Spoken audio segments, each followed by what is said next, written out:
Tantine babenga zo tantine yango nani komo nani. Tantine Fanny. Ezo la sai pedeti.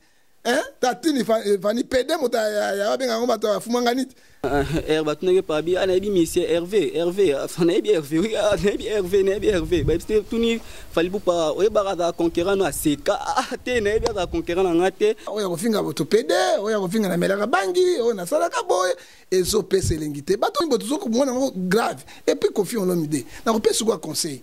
Yo na papa yemba conflit. Yo na fait le goal à conflit. Yo ke na jibe boso la raté. Na wera boso la. Mais yo ne montrali papa na bangoti. Congo France Nous sommes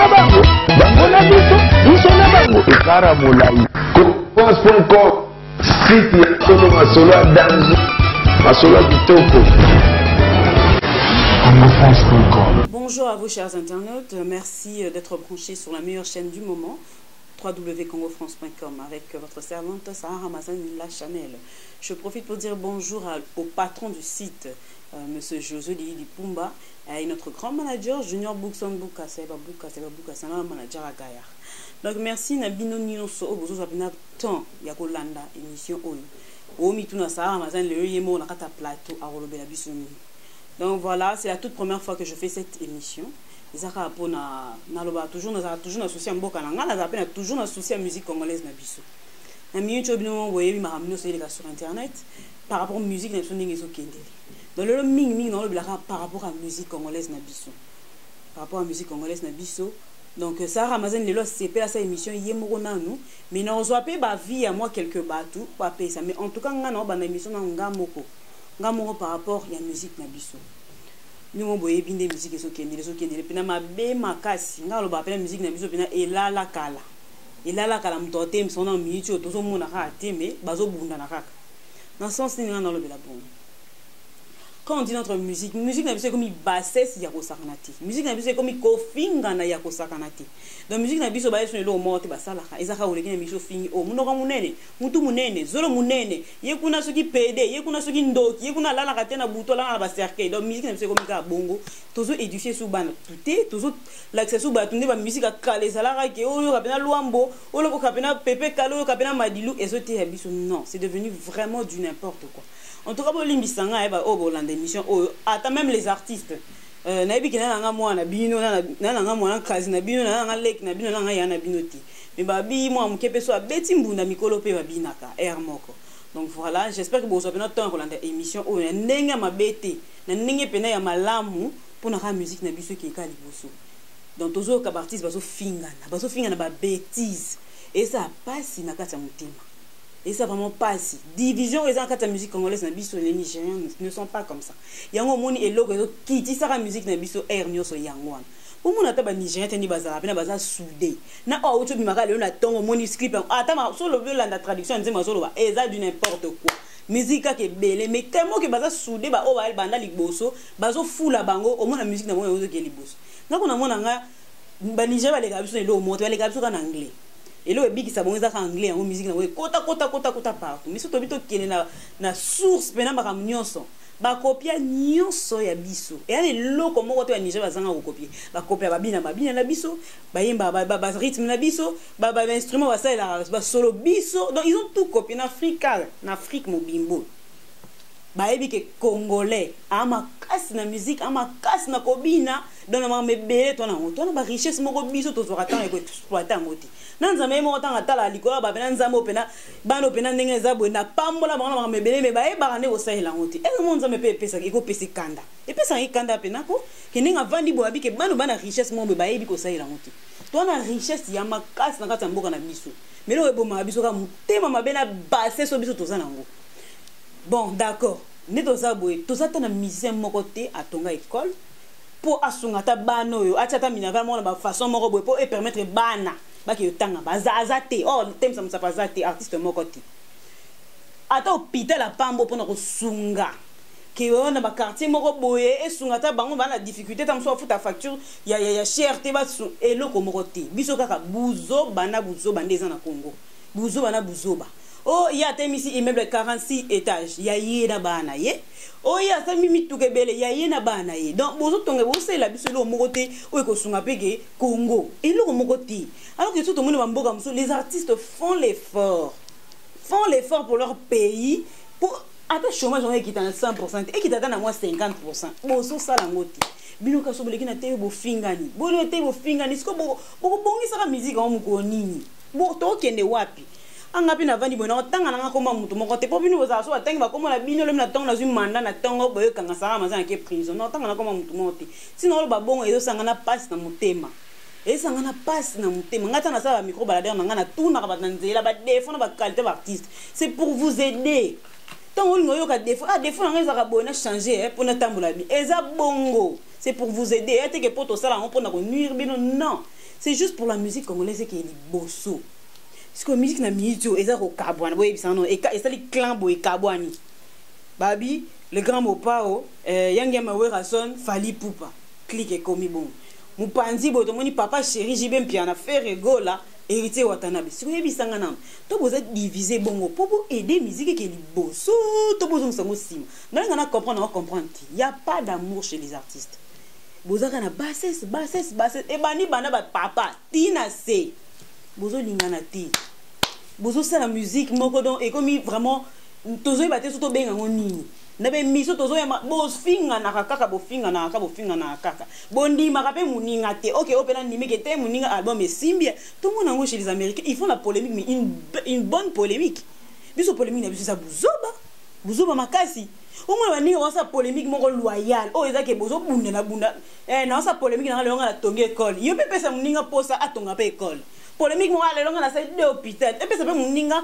posa tonga pe hôpital point ni ba ça va guerre na mboka na bon pour avancer mboka na bon ba fier na mboka na bon mais biso bena so to vani boto bito za fier artiste na biso ils ont rien fait na artiste na biso nyoso muto moko ta salle na malonga bolimbisa ngai so que choqué bino je suis désolé mais na lobi na la vérité pour le roi biso to ambition la liberté te to na Congo to sa presse mais apparemment to ambition la liberté to lo bakanyo sote to mo bomba ndampo to bom to banga ta muso wa kangyo boke so wapi mama komo lela su kombo na mabe muso to sa il faut to na liberté ko lo bakanyo so si ça va pas si ça va mais na minute musique na biso na éviter so to sa ndeni au moins l'artiste auto monara na ya tege obo tanga lo babonga ko muta tete na muta nyonso Fally Ipupa au moins asala moi ONG hein na bombe ko na to mona kinda qui sait so linga préparer qui tia pompe to mona ninga zo ki na ba hôpital azo sunga moi les images au moins parlent Fally Ipupa côté on a côté to tie moi mais siko e bulukata elo mobo salaka oui e ko sunga congolais on a plus ce temps là ko finga na bo linga na letinga lo ba na featuring moko ko gangisa mokili lo kwa Fally Ipupa na faire rigolate lelo pena so ba rio kani pena ba sa featuring mo mi bal obi ki nenge gang samoki donc ils s'appellent ça pas congolais mais ils vont pas le faire parce que voilà quand on a ba yo kana raté musicien on a musicien ba yo kana raté mais finalement ce qu'on ça musique et ko kene boso côté ni donc voilà donc Nigeria ba zo le kabiso kana ba anglais na lo ba tout ba le kabiso kana anglais ba le kabiso na musique té surtout bito zonga so côté ba congolais bon oui il fallait pas passer ONG na mais ouais rason pe abandaki pe ONG par rapport à ba chege ba orphelin et tout éviter place souka. Les Congolais commencent toujours quelque chose ba souka ba ki na ngona soukati. Fally Ipupa il y a pas longtemps où ça l'émission attendre comment faire rigola. Faire rigola pe kalamita où ça émission attendre comment tantine Fanny. Donc musique na biso ezo kite wapi. Ezo kine wapi. Siko ba rankino nyonso eza dû ya nini. So il fallait ba papa ba vandi ça ba jeune bozo bino ba jeune bozo relève la musique na biso.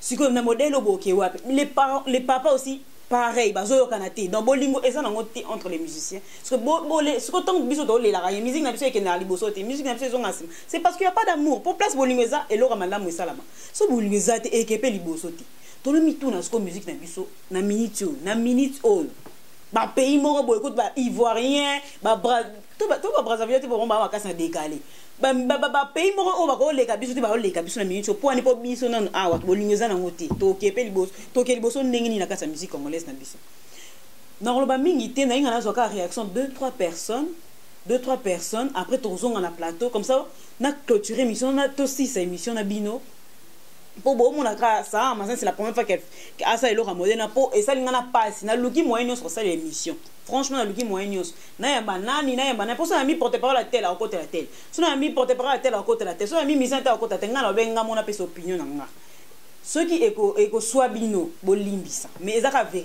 vérité histoire nango mais et lusunga toujours muto qui est toujours liboso. Donc voilà, tous on a ma réaction de 3 personnes. Après tous on a plateau. Nous on va comprendre par rapport à la musique congolaise na biso. On se retrouve tout à l'heure.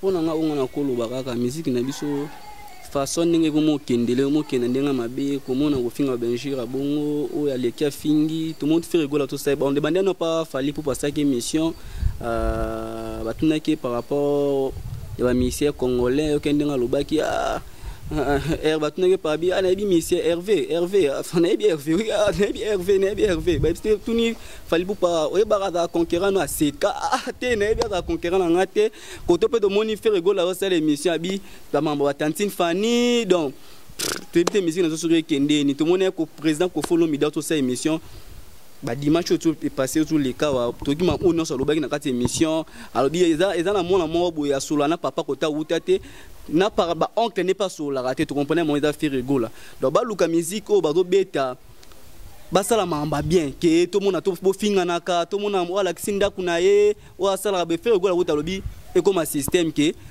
aucune émission a pena pelisi mutu kanga la ndone émission to lo ngwana mamba o nini to funda na note oza ba maître nga pena za ba maître donc musique c'est comme oza na maître yo poza na maître comme mabe ba luka ba beta musique bien ba luka ko fono mi pas da papa aluka vandi saraba leki aluka vandi sa pona éviter faire rigoler par rapport à pona boire au sala clip pona ni yango ko fono mi da zongi si bolungo pas moi ne fali pour ba luka ba beta featuring ba sa ba clip ba contre faire rigoler moi peut to éviter sur les arara bon mais pona ngai na nyon surtout o mamuno sezo leka ko fono mi de alaxa ki papa pour ko fono mi de ne musique mo kabona boto moni bon total la musique de mo kabwani to moni faire rigoler a fula papa chéri héritier Wantanabe akendaki na concert ya papa chéri koto to moni ko follow mi daleki abi na bengsi we ranson na concert na nga we ranson na roya akomi koto na fali pour kenda kotala atali we ranson atali ko follow mi de to ebite musique na biso kende wapi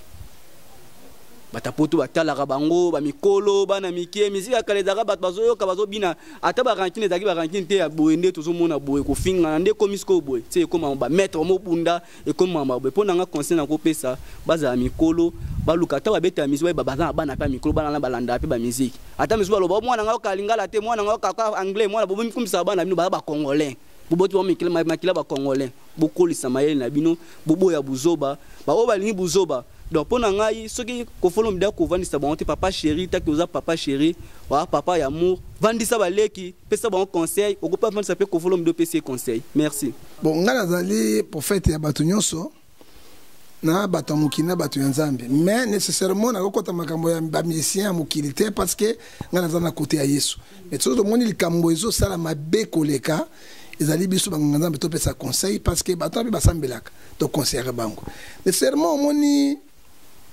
Mama Sarah Ramazani, ce qui te lundi Congo, ce qui mboke baby na makambo nyonso. Parce que Congo tango biso tozoko la musique na biso na papa Luambo na balutumba. Oyoki musique ezo beta, olobi penda na ba conseil na makambo nyonso. Mais lelo ezali sundengi wana te. Ba emission ba komi ko fingana, oya ko finga botopede, oya ko finga na melaka bangi, oya na salaka boy, ezo pese lengite. Bato na bana na bangoti. Bana basi na bana na famille na bango. Tango bazo mona biloko bozo fingana na liboso ya bato boy. Eze lengite, oya bimbongo esomba honneur te. Honneur de kimbongo. Honneur a motelé kimbongo. Basombaka yango te. Alors so ko komi boto ko mona grave et puis confier en l'homme idée. Na ko pese quoi conseil. Yo na papa yemba conflit. Yo na fait rigoler conflit. Yo ke na jibe boso la raté. Na wera boso la. Mais yo ne montika li papa na bangoti. Hein? Papa yemba ke ya kufi. Hein? Moto atika ile lona ti leader moko ya papa ko sangisa bana wana nyonso so ki baze ko kota na mayele moko ya pelengendu yo ko sangisa bango ko yela bango sika moko. Alors yo komi ko sala bo ezali malamu te. Et puis deux bana pe ba mikolo. Papa on a totali kombo ne wana aza mukolo na bango so ki pe bere ezali ana ba conseil ba solo la po ezala bien. Lelo tala Côte d'Ivoire ba musicien wana ba o ba imba ba chéri lolo wana. Hein? Tala lelo niveau yo bango bazana yango. Musique na bango hein tala ba oyo lobaki ba ivoirien olobi otanga oyo nani ba nigérien kaka anglais moto le kaka tini yango ti hein tala sigo ba niveau bango bazana yango lelo pourquoi bazana bomoko basangana l'amour couvre toutes les fautes moto moko azali sembo liboso na nzambe azalite mais basangana balongola ba iresi biloko ya papa mwana tanto biloko na bango wana babeta kana yokende liboso mais oyo kofinga na basi bazoyoka oyo tantine babenga zo tantine ngona ni komo nani tatini fani ezo la sai pedeti hein tatini fani pede mota ya babenga ngomba to afumanganiti azo finga muninga fumwangani oyo finga ngai yo moto bakisi osomba banani ba immeuble banite tolingi mbongo na bino esalisa peuple pe congolais otomonaki lokola ba George Weah tala biloko basalaki lokola Youssou Ndour atonga ba université ba biloko pona kosunga moya bino komi kumisaka bino moko ezate parce que bato ya mbongo ba na Congo o baleki bino ta 100 fois o bokotelema na yango te mais balobaka yango te et puis moto mbongo amikumisaka te tika bato bakumisa bino ke bokumisa ndako na ngai zaboy ndako na ngai songe boy ndako na ngai salebo na tonga ndako ya 50 hectares o 25 hectares alors ezo pesa balamu te ngantake mutu na nzambe ezaite ba milimisa makamoto elekaki basangana et puis ba porter parole na bino ba bomaka moto te ba porter parole na bino jamais ba bomaka moto bazo pelzaka moto ya mosala na bango mais bozwa mayele ekozala malamu te ndenge mama Ramazana zaki bango toyoka bango baza ba grand chanteur mais soki bozo bimisaka ba secret na bino nguya na bino pe koyemba na bino ekende pamba pe kopesa malamu te omoni Congo bato basambusaka bango na niveau nyonso.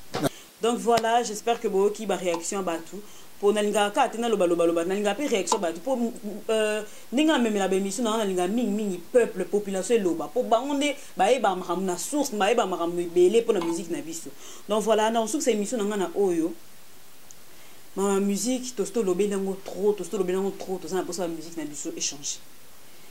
Donc toujours il a un côté à émission où l'artiste fait rigoler à hauteur pour ça la calamité où ça li bombe ya ko saranaté na internet na minute où ça peut na ba tebele pas si na ba vérité pas lobby dans ces émissions bilo bon on entend sous ma bé lobby ma bé ma kasa mais à lobby pas vérité za na kasa mutema na ye donc à lobby ko bimisi na mutema na a tambola pe na bamboka bantu musu amona pe artiste musu ndi bazalaka ya on entend ça bimisi makama bon tant que maman hôpital na ba école c'est tout à fait normal pour attendre la mboka batu ndoko magic system c'est vrai batonga ba maman ni na mboka na bango Youssou Ndour c'est vrai atonga maman be na mboka na bango donc et ça la kata musu passe OK placement ah minga pina zo rambo lo ra bango ti ataka ya mike mgene ya zana ko tonga après si batu devoir après si ba artiste devoir botonga ba école botonga ba hôpital ba mapango mi tuka ko lakisa ezana ngati te po eza ba bien na bino.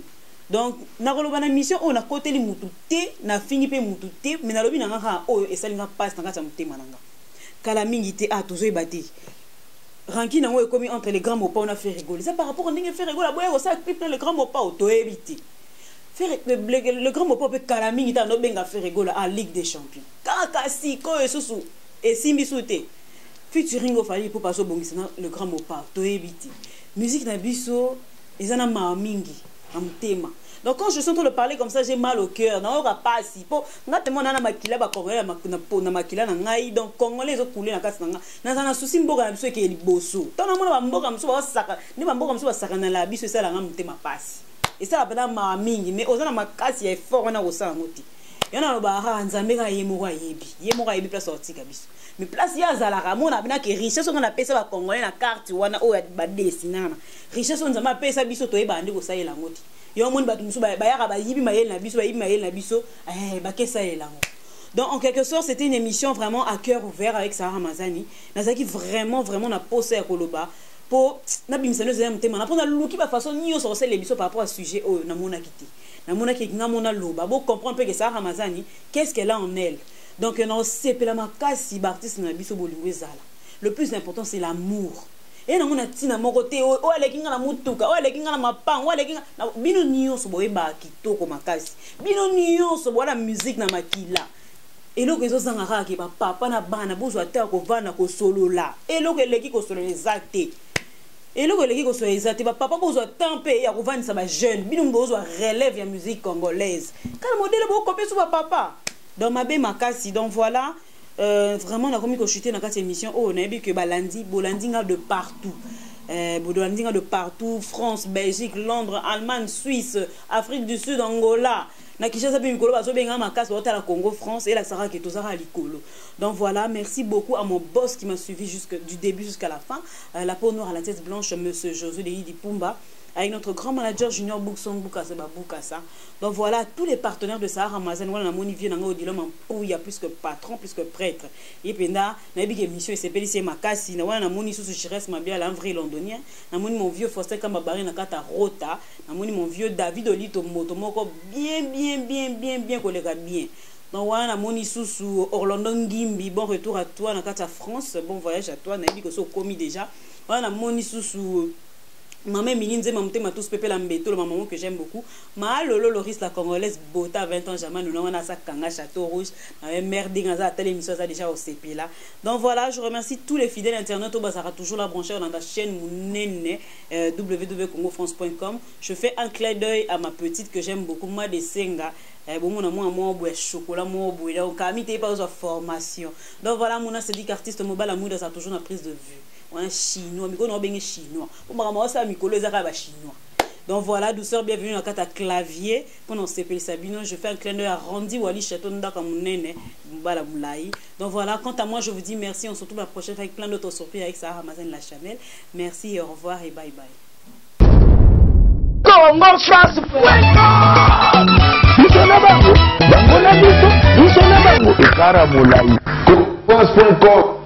Site ya Kongo Masolo Danzo Masolo Kitoko.